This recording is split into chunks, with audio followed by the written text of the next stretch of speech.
నాయకులకు అలాగే విద్యావంతులు ఈరోజు దశ దిశ నిర్దేశంలో ముందు భాగస్వాములు అవుతున్న నా యువ గ్రాడ్యుయేట్స్కి అందరికీ అలాగే మీడియా మిత్రులకు అందరికీ యువ గ్రాడ్యుయేట్స్తో అడిగిన మీకు లీడర్ కావాలన్నా బాస్ కావాలన్నా ఇప్పుడు కూడా మీ అందరినీ నేను అప్పీల్ చేస్తున్నా మీకు లీడర్ కావాలన్నా బాస్ కావాలన్నా please say you want leader or boss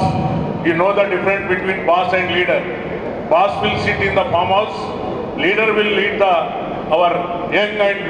energetic youth lead చేస్తూ ఒక లీడర్షిప్ క్వాలిటీస్ ఉన్న గౌరవ ముఖ్యమంత్రి గారు కావాలన్నా మీరు ఆలోచించుకోండి ఫామ్ హౌస్లో కూసుకుంటూ ఫామ్ హౌస్నే తన ఫామ్ హౌస్కి అంకితమైన ముఖ్యమంత్రి లాంటి ఎవడు కావాలన్నా లేక మనకు లీడర్ ఒక టార్చ్ బేరర్ కావాలన్నా మీరు ఆలోచించండి సోదరులారా వచ్చిన అనతి కాలంలో 1 ఇయర్లోనే 9 నెలలు 3 నెలలు అందులో మనకు ఎలక్షన్లే పోయినాయి మిగతా 9 నెలల్లో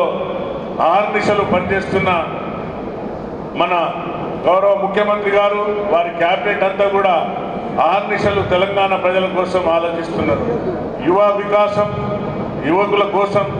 విద్యార్థుల కోసం మీరందరూ చూశారు నేను మొట్టమొదటిగా చట్టసభలో పోయినప్పుడు 317 జీవో మీదనే మాట్లాడాను 317 జీవో వల్ల తుగ్లక్ పాలన వల్ల ఎంతోమంది టీచర్లు ఉపాధ్యాయులు వాళ్ళందరూ వారి యొక్క బాధలు వర్ణనాతీతం మన నిజామాబాద్లోనే అదే బాల్కొండ నియోజకవర్గంలో ఒక మహిళా సోదరి టీచర్ ఆత్మహత్య చేసుకుంది కాబట్టి దానిపైన నేను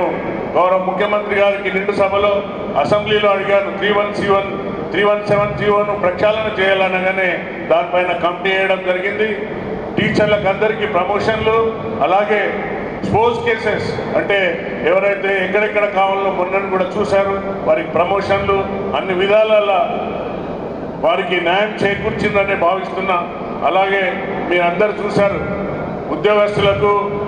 1వ తారీఖు జీతం లేక విలువలాడిపోయి వాళ్ళ సిబిల్ స్కోర్ అంతా పడిపోయింది కానీ ఈరోజు వారి కళ్ళల్లో ఆనందం చూసిన నిన్న బాలకొండ నియోజకవర్గంలో ఉపాధ్యాయులతోని తర్వాత విద్యార్థులతో మాట్లాడినప్పుడు వారందరూ చాలా హ్యాపీగా ఉన్నారు సార్ మా సిబిల్ స్కోర్ ఇంప్రూవ్ అయింది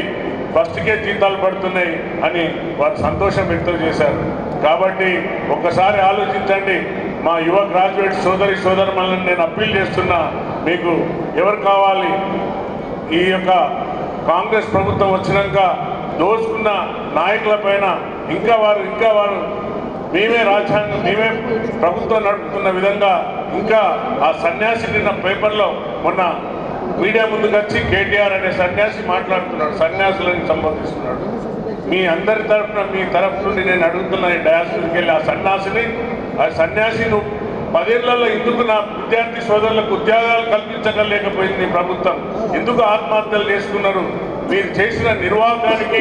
ఏదైతే ఎస్ఎస్సి ఇంటర్మీడియట్ సోదరులు ఆ యొక్క పేపర్ కరెక్షన్లో ఆత్మహత్యలు చేసుకున్నారు నువ్వు చేసిన పనికి నువ్వు పెద్ద ఇంగ్లీష్ చదివి ఏదో అమెరికాలో పొడిసొచ్చిన అంటున్నావు కదా నువ్వు ప్రజలకు ఏం చేసినావు చెప్పు నువ్వు విద్యార్థుల లోకానికి ఏం చేసినావు చెప్పు అదే కానీ ఎంతసేపు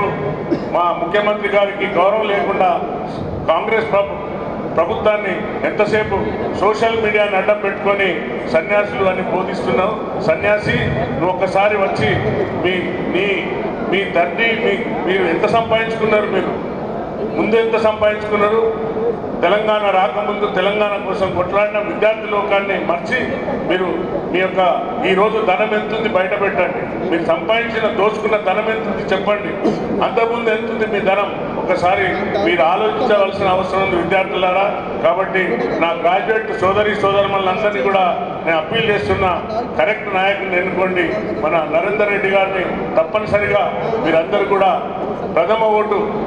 వేస్తారని సీరియల్ నెంబర్ 2లో ఉన్న మన నరేందర్ రెడ్డి గారికి నెంబర్ 1 మీ ప్రాధాన్యత ఓటుని ఇస్తారని ఆశిస్తూ తప్పనిసరిగా మీ అందరూ కూడా